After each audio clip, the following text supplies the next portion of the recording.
Happy New Year! Ding! Welcome back to Crafty Time!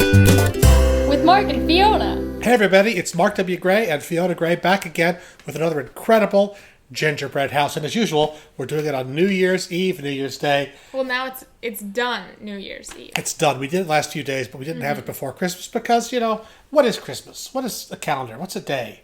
It's a season. And art, it never goes out of season. So this year we wanted to make a mid-century modern house. We just Googled that. And it's usually one story, low and wide with Lots walls of of glass. straight lines, white walls and roofing. Very minimal.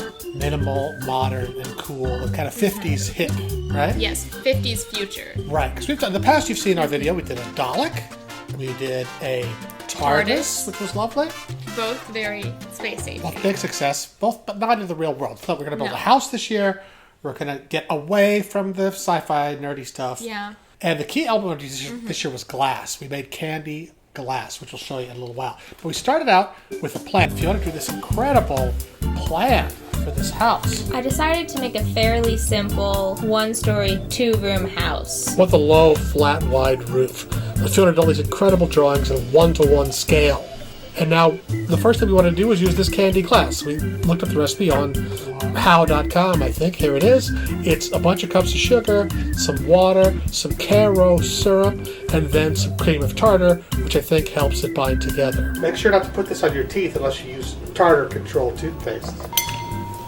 Then you got to heat it up and just let it cook for over an hour. You prepare your cookie sheet to pour it out on. This is actually sort of a griddle. You gotta make sure it's perfectly level though, so that the glass isn't thicker on one side than the other. You can use foil or parchment paper to line your cookie sheet so it doesn't stick.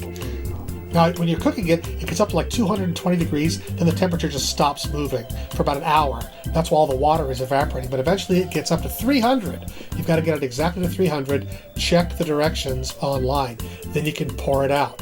And all these bubbles will magically kind of pop and float out. And our recipe was exactly enough to make about, quarter of an inch thick glass, about that big. And then it gets very, very sticky once it's hardened. It takes about 2 hours until it's nice and stiff. And then, wow, look at that, it's gorgeous. A bit yellow tinted. It's still brittle, but it's because it's caramelized, it's a little bit yellow from the sugar. And at this point, it's not completely hardened. It warps a little bit while he's holding it. Exactly. Next time I think I might use a silicone cookie sheet to get rid of those bumps. Okay, once it's completely hardened, we marked out the pattern. Fiona cut these out from her pattern, and then we cut the glass. I tried to cut it like real glass, scratch it, and then snap it, which sometimes worked pretty well on a big flat piece. Yeah, that's pretty satisfying the way that broke there. Ooh. But it wasn't as satisfying later on. Not foolproof. No, it's not foolproof. It kind of caused a bit of trouble. But right now with a Sharpie, doesn't matter. Scratched it with a knife, you can see it's starting to chip out there. So there was this sticky dust all over everything. Oh, you see, it didn't quite break at the right place. If I tried to snap it off, it just didn't listen to reason here. I just sort of had to nibble the rest of it off with a pair of pliers. But look at that. See, it's not perfect. Got that extra bit there. So frustrating. Then we make the gingerbread. So with this, it's basically your normal gingerbread dough, but mainly we made white gingerbread. Right. Which is basically just gingerbread without the molasses and brown sugar. And without the ginger, actually. Oh, you still use ginger? Was there ginger in that recipe? Yes. It looked like there was not. It doesn't taste like ginger like the brown No. stuff does. But then you roll it out nice and flat. You put it in the fridge for about an hour or half an hour, let it kind of chill. And then you roll it out as flat as you can. And cut out the shapes of your house. Then we laid the pattern over the dough and cut it out. Then we did the same thing for the brown. We used a lot less brown because we're going to use the brown gingerbread for the chimney. Now for the chimney, we had this idea of doing kind of a Frank Lloyd Wright style, like the Ellis house, which has this cool cast brick. You might have seen it there. You might have seen it in the Art Decoration of Blade Runner or at Fiona's favorite place, Disneyland California Adventure. Yep, the There's men's this room there. bathroom in the Buena Vista part. Yeah, and so I made a little stamp on my 3D printer. And we were able to take that little stamp and press it into the dough before we baked it to give our chimney a Frank Lloyd Wright cast block sort of a affair. Pretty cool, actually. Pretty subtle, but you want some pattern there, like stone or something. Then I had this idea. We had a lot of leftover brown, a lot leftover white, and I thought, wouldn't it be fun to make it look like wood grain? This was fun, wasn't it? Yeah, I was like, what is he doing? And then it did come through. It came through. So basically, we got the dark gingerbread and the white gingerbread, rolled them out, both had very thin, and then I rolled them out between some saran wrap and some parchment, which let me just really get in there without it sticking to the pin at all. And how does wood work? It's layers of tree rings, like growth rings, right? And because you slice across a ton of them, that's how you get wood grain in real wood. So I thought, okay, let's roll this up and make it like a tree trunk. But then I thought, okay, while we're baking, let's make it like a croissant and do it like over and over again 5 times. Because when you make croissants, you roll out the dough, fold it in half, roll it out again, fold it in half, roll it again, till eventually it's like 128 layers thick. So why croissants are so flaky. So we just did it over and over again, kept rolling it up, I think about 4 times. And the dough kind of smushed together in parts where it blended. I kind of grayed out and blended a little bit, but partially because I kept turning it, there were areas where it stayed thick. But then I'd roll it up and then smash it into this little burrito here between the saran wrap, which really was the key to the whole thing, was the saran then wrap. what really made it work is when you cut it. Then I started to think, well, it's enough. It's like they're transparent now. But if I slice it now, I can sort of see a bit of difference between the layers. So I just sliced it up into a bunch of pieces, stacked those up, and then sliced those into a bunch. So I was able to then lay them all edge by edge. So now you've got thin layers of both colors of dough. Now it doesn't look much here, but once I smash it out again and roller it, even with an extra bit of stuff on the end, it starts to really come to life. Look at that. Yes. I don't know if it looks more like wood grain or bacon. This was like the miracle point where we were like, really? Yeah. This worked? This is not part of our plan at all. So we thought, well, we'll use this for paneling inside the room. Yep, Nobel Prize, buddy. And it came out really nice. Came out. So we cut that in the shape of our panels and baked it. Yeah, because you could measure and cut it before you bake it, but then they kind of melt out and lose their straight edge. But also because this was so thin, the edges stayed pretty straight. Right, it didn't grow that much. Now, Fiona had a great idea about this concrete wall. I used lightsabers to make a kind of tile concrete wall. Darth Vader uses lightsabers too.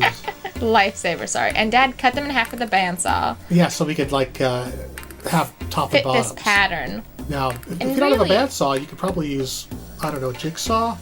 Probably use a Dremel or something. But to stick this together, we used royal icing to stick the whole house together. Royal icing, yeah, it's the glue that makes all gingerbreads work. It's so much sugar, powdered sugar. So here's the little wall. I laid the lifesavers together in a pattern and then put icing in between them. Again, on saran wrap so it doesn't stick to the cutting board. And let that cool and harden. Because this stuff hardens to be rock hard. Yes. Eventually, this royal icing. That's why it's so royal, I guess.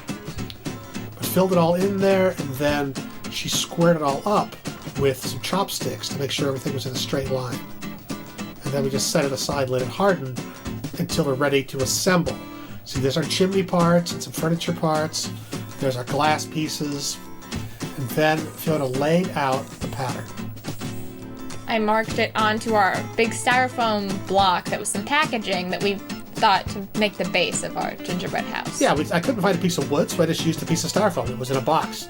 And we're going to cover it with stuff anyway, so it didn't matter. Then we started with the royal icing, then we put some chocolate in. We put some cocoa powder, but also melted some chocolate chips and mixed it all in there, which made a nice, thick sort of frosting. That we can use for the brown chimney. Right, so we don't have the white mortar coming in like that. So we started with the chimney because it's the most inner part that everything's going to be leaning against. Because building a gingerbread house is kind of like building a house of cards. Very it's just precarious. Sort of leaning up against each other and stuck together. And you can trim this, you can dry fit it, sort of hold it up and see what fits, and then trim the edges, and then just stick it in there with this incredibly sticky stuff. And it's really a two-man job because you need one person to hold it, one person to stick it, and there's lots of balancing acts and me just holding it still. And our pastry bags, as you can tell, are just Ziploc bags. We didn't bother getting tips or spending money on pastry bags. We just use Ziploc bags, fill it up, zip it completely shut or it'll explode all over you, and then just snip the tip off. Our candy glass got pretty sticky after like a day of Oh, sitting yes. around. Stuck to the parchment paper, and it started to get a little thummy and get kind of dusty with fingerprints and stuff. The stuff is fragile, but not too bad. The glass works just like the cookies. You just put icing around the edge and just stick it in there. The glass is actually better because the edge is a perfect 90-degree break. When you cut it with the bandsaw. Well, even those are just snapped. These big pieces are just snapped.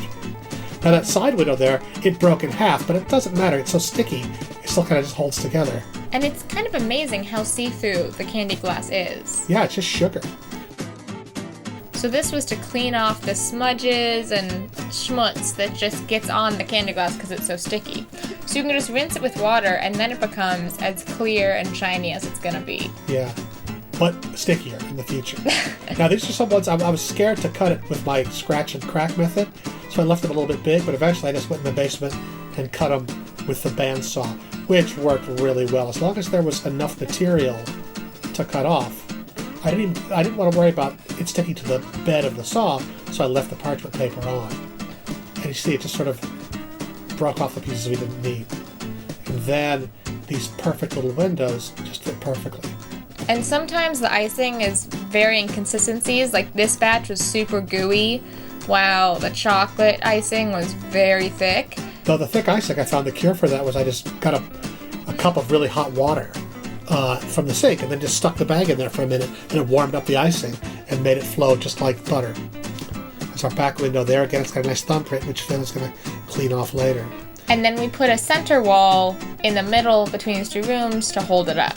And here you can see our lovely wood paneling, which we're going to put on the inside. I had these fairy lights that I had on a hat, so I just took it off, and they're battery-powered fairy lights, little tiny LEDs. Oh, well, this will be fun. Look, if we light this up, it'll add an extra layer of magic. And these are like $15 at any kind of like lighting store or hardware store. In retrospect, I wish we'd taken staples and kind of pushed them into the cookies to hold the wire at the top of the walls. Yeah, or planned ahead more. I just sort of like knotted them in little circles and stuck the circles in the corners to kind of just rim all the rooms with lights that would glow from the inside without really seeing, because it's so beautiful looking through the blurry glass at those little lights. Oh, this is my coffee table. Oh, this part's great. It's like Namaguchi or something. It's based off an actual coffee table. Yeah, it's a glass modern coffee table that I invented. And that's a couch, just a bunch of pieces of cookie, which you saw earlier on our cookie sheet. And then a little Christmas tree, some little pillows, and our living room is cozy as can be. Next to our big picture window. Then we started to close it in with the roof. We had to dry fit the roof first and make sure it was right. And cut out that chimney notch. Mm-hmm. And this is a big cookie. Oh, yes. But it doesn't really touch all of the top of the wall. So you've got to kind of get in there and trim stuff off and dry fit it a bunch of times before you go for your final fit. And it really just balances on top. Yeah, the walls support it. I mean, that's a span of about 7 inches, I think. And there's a gap there, I see now. Now, this roof is cantilevered, as our architecture pals will notice, but it's also being supported by the beautiful Lifesaver wall. And the delicious pirouette cookies. These things are addictive. Pepperidge Farm pirouettes.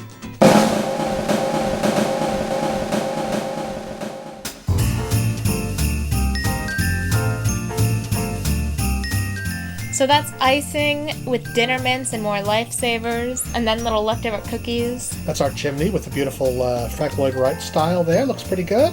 Little pretzels for logs out behind the house. And that's all the extra glass we could use ground up in the food processor into sort of dust. Then I sort of painted water on there and sprinkled it on to cover up the styrofoam. Kind of like gravel.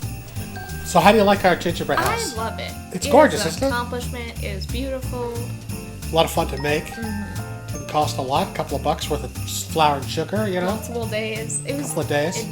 I like making stuff. We love making stuff. And if you like making stuff, you should listen to our podcast, Crafty Time. Crafty where we Time. talk about making stuff and interview other people who make stuff. And it can be from gingerbread houses to writing for TV. It's all of the above. To writing songs. Yes. To just making trouble. But it's about making stuff, as our videos are together. Crafty. So thank you for watching us on Crafty Time. I hope you enjoyed our holiday mid-century house. Let us know in the comments what you thought of it. If you have any ideas of other stuff we should make out of gingerbread.